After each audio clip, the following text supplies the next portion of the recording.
Now, there are just 4 days to go until England's World Cup quarter-final against France. To reflect on England's progress so far and look ahead to that huge game, we can speak now to former England striker Alan Smith, who's with Rob Dorset.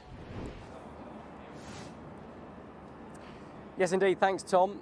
A couple of days after that impressive performance from England against Senegal and 4 days before that huge looming quarter-final against France. It's always nice when you can talk to a key member of the Sky Sports football staff, isn't it? And a former England striker himself, Alan Smith. Alan, thanks for talking to us, mate. Pleasure. Let's talk about Senegal first. You've had a couple of days to reflect. What's your overall feeling about it?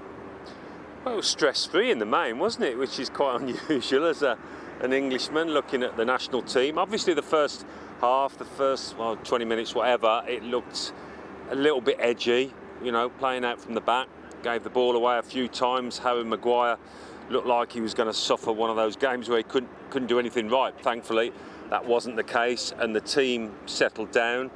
Everybody clicked into gear, and it was a joy to watch. It really was. 3 consecutive clean sheets for England, which Southgate will be really pleased about. I mean, I remember those comments he first made in the opening game against Iran. After that, everybody was cock-a-hoop with the victory, and he said, hang on a minute, I'm not happy with the way we defended in that game. Yeah. 3 consecutive clean sheets, he'll be pleased with that, but you mentioned that England conceded some opportunities in that first half.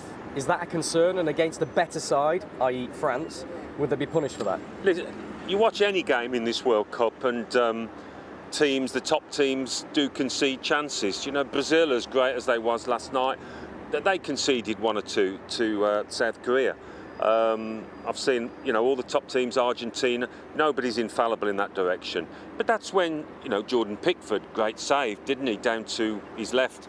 And that's why you want a top keeper between the sticks. You know, Alisson's done it for Brazil.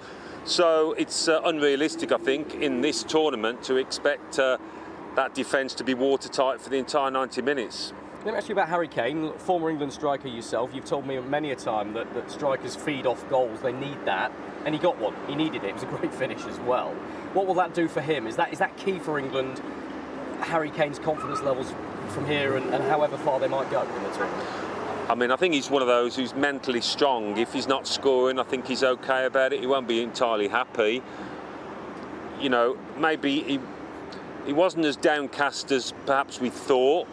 He was supplying assists, but yeah, he's a centre forward who thrives on goals. You know, any striker does. So to get that one, and you know, he just put his foot through it. He wasn't going to be too cute with it. It's great for him, and I mean, more than that, it's great for the team to have their captain and centre forward on the score sheet.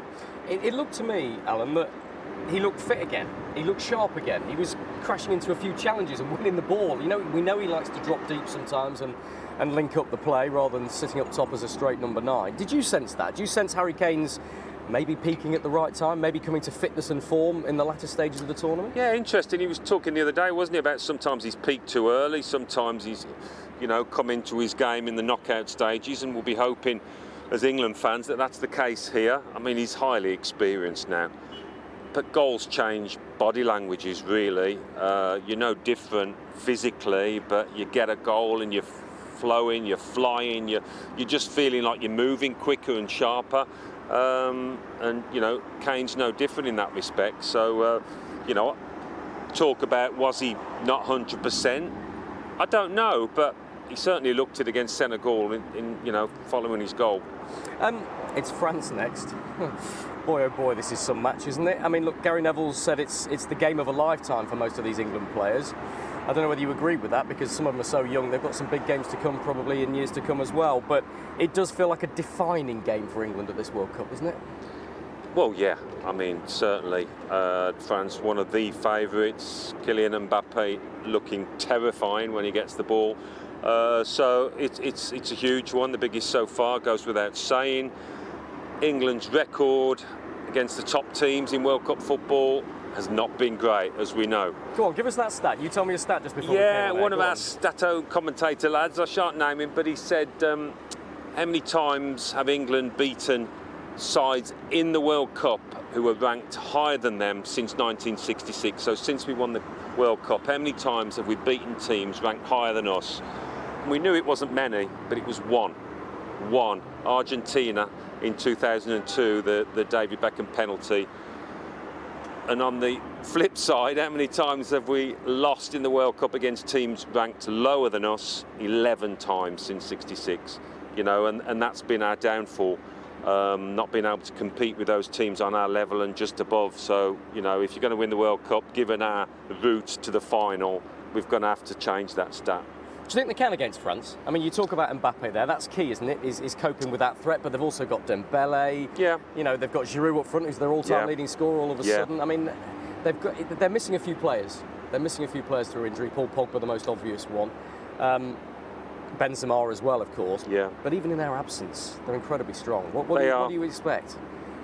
Well, we'll all be looking at that Mbappe-Kyle Walker matchup, won't we? It was fascinating listening to Matty Cash, Aston Villa's Matty Cash, playing for Poland, saying he'd looked at the videos and everything, but when it came down to it, if he got tight, he'd spin him. If he stood off, he'd race him down that left flank. Matty actually kept pace with him once or twice. He did okay. But then, you know, he gets the ball in the box and he curls it top right, left.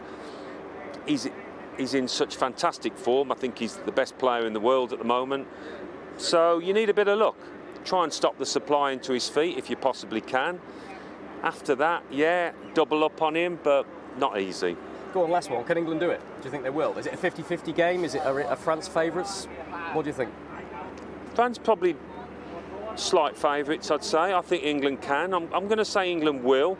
I think we're at that point now where, you know, we are ready to go on and beat the best sides in the world.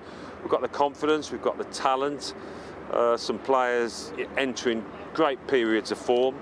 You know, the likes of Bellingham, Kane getting a goal, Saka, Foden, all those attack-minded players. Let's hope so. I think they will. He's a good man, isn't he? He's given us all reason for optimism as Alan Smith. He's led the rallying cry 4 days before that huge quarter-final England against France. If Alan Smith thinks England can do it, then who are we to doubt it? Back to you guys in the studio. All yours, Tom. Yeah, absolutely right. Thank you.